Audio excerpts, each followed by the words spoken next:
बिस्मिल्लाहिर्रहमानिर्रहीम। अस्सलाम वालेकुम व्यूवर्स, वेलकम टू सारा नूरीज़ किचन। आज मैं अपने बच्चों के लिए चावल बॉईल करने लगी तो मैंने सोचा कि मैं इसकी भी वीडियो जो है वो शेयर कर देती हूँ, क्योंकि कुछ बच्चियाँ ऐसी हैं जिनसे चावल सही तरह से बॉईल नहीं होते हैं। हालांकि चावल सब बॉईल कर लेते हैं, लेकिन फिर भी मैंने सोचा कि चावल बॉईल करने की रेसिपी भी जो है शेयर कर देनी चाहिए कि किस तरह से परफेक्ट चावल बॉईल किए जाते हैं। तो इसको हम बनाना शुरू करते हैं। तो यहाँ पर मैंने 2 गिलास चावल ले लिए थे और उनको मैंने भिगो कर रख दिया था 15 मिनट के लिए।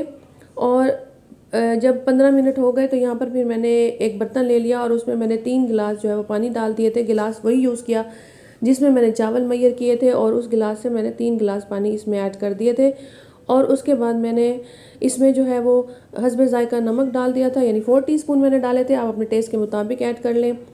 और नमक डालने के बाद इसमें मैंने थोड़ा सा वेजिटेबल ऑयल जो है वो ऐड कर दिया था, 2 टेबल स्पून। इससे ये होता है कि चावल जो है वो आपस में जुड़ते नहीं हैं, खिले खिले रहते हैं।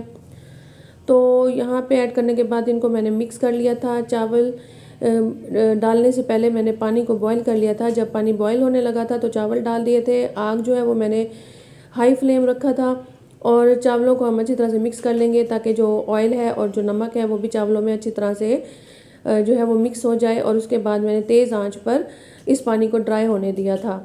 तो जब पानी जो है वो ड्राई होने लगेगा और इसमें चावलों में बबल आने लगेंगे और बिल्कुल थोड़ा सा पानी रह जाएगा तो फिर हम इसको 20 से 25 मिनट के लिए कवर कर देंगे और इसको दम पर रख देंगे। और आप देख सकते हैं कि कितने खिले खिले और बिल्कुल अलहदा-अलहदा से चावल बने हैं और बिल्कुल फूला हुआ चावल बना है। तो चावल उबालने का परफेक्ट तरीका जो है वो यही है। अगर पानी की मिकदार मुनासिब रखेंगे और इसको बॉईल करने की टाइमिंग सही होगी तो ये बहुत अच्छे बॉईल होंगे। तो व्यूवर्स, अगर आपको मेरी रेसिपी अच्छी लगे तो मेरे चैनल को ज़रूर सब्सक्राइब कर दें, वीडियो को लाइक और शेयर ज़रूर कर दें।